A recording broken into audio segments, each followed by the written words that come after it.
Okay, so we've got phi is mapping G to H, which is a homomorphism.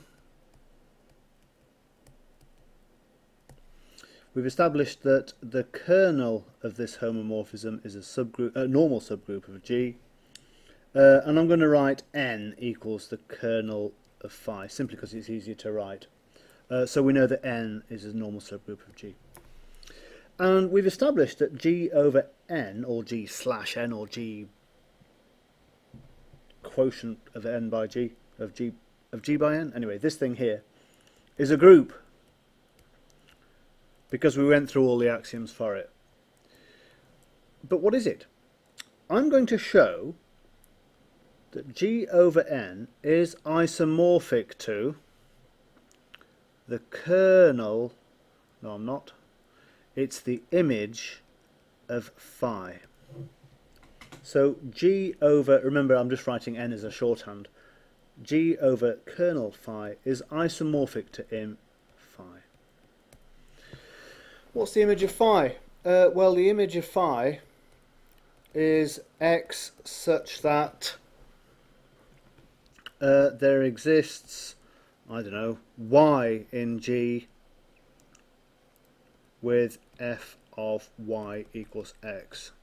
So the image of phi is just the image of phi. So here's G, and there's H, and here's phi, which maps one to the other. It might map them into a subgroup of H like this. So this line here, maybe I'll draw it in a slightly different colour. There you go, I'll draw it in red. So that red bit there, that's the image of phi. It's things in H which are mapped to from G, if you'll pardon my grammar. Okay, so what I need to do is to establish a map. So what I do is, here we go, I seek a function f which maps G slash n to the image, kill that, to the image of phi. And I'm going to show, oh for goodness sake, and I'm going to show, excuse me, yeah, sorry about that, and I'm going to show three things. I'm going to show one, f is well, I better define what it is first, but I'm going to show that f is a homomorphism. And I'm secondly going to show that f is a bijection. The reason I had three things here is that I've first of all got to define it, define f and show it's well defined. So what am I going to do? Let's just go through what I've got. Here's my group G. Here's my cosets, there, and G slash n is the set of all these cosets here, which themselves have a group structure. So what I'm going to do is I'm going to send nx, I need a function which maps a particular coset, and I need to map it somehow to the image of phi. So I need a function f which takes nx to something, and of course what I'm going to choose is that. Of course I'm going to choose that. It's the only natural way to do it. It's a very natural, a mathematician would say it's canonical. F is canonical. It's this kind of word that you see in mathematics. It means it's the natural one to choose. It might take you a bit of time to realise what's going on, but once you've realised it, you think, yeah, there's no alternative. This is just the canonical way to do it. Okay, so I've got some tasks here. I've got to show it's a homomorphism, I've got to show it's a bijection, and then I've got to define it and show that it works. Okay, so if I have x1 and x2 with x1 related to x2, what did that mean? That means that x1 and x2 in the same coset. So that might be x1 there, and this one here might be x2. So I need to show that f of nx1 equals this function of nx2, where this function here is this one here that I've just cooked up out of thin air, basically. X, that should be a 2. How do I do that? Well, why do I want to show it? First, well, it's the same reasoning, or it's the same reason I have to show it. It's the same problem as we had when we were defining the group operation nx, ny as nxy.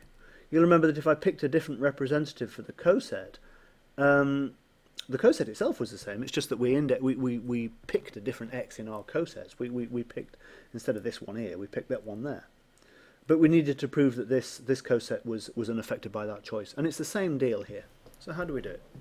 Well, we know that x1 is related to x2, and so x1, x2 to the minus 1 is a member of n. That was in an earlier screencast. Can't remember which one now. So what does that tell us?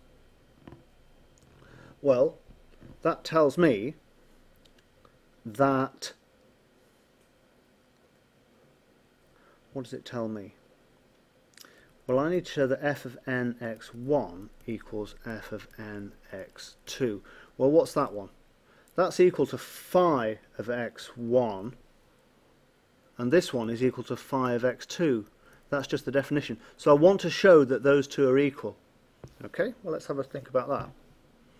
Well, we know that phi of x1, x2 to the minus 1, which is, of course, phi of e, equals the identity.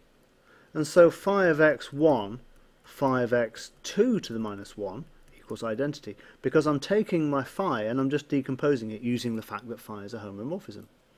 So that tells me that phi of x1, phi of x2 all to the minus 1 equals the identity, and multiplying on the right by phi of x2 shows me that phi x1 equals phi of x2. Ha! And that's what we wanted to show. So let's just go through that again. If x1 and x2 are in the same coset, then this function f, which I'm trying to define here, if x1 and x2 are in the same coset, f sends x1 and x2 to the same element. So let me just because of this argument here. So if x1 is in the same coset as x2, then f of x1 equals f of x2. So that checks out. So specifically, nx1, that coset there, this function f of nx1 equals f of nx2, and therefore this function here is well defined. Because it doesn't matter which representative you choose. Where is it? Where's my diagram? It doesn't matter which one. Oops! It doesn't matter which one you choose here. This function f, remember, it maps the cosets to the image of phi. So you choose a coset. Let's just say we want this one. I'm going to write it in red. Let's just say we want this coset here. So you say, right, we're going to deal with this coset. And you say, well, tell me which one you've got. And you say, well, which element in here have you got? It doesn't matter which element you've got, because you're only interested in which coset you're mapping from and to. Okay, so there it is. So that's well defined, and I'm going to stop there. That's the first part of this proof here, that G over n is, here it is, G over n is isomorphic to the image of phi. Stop.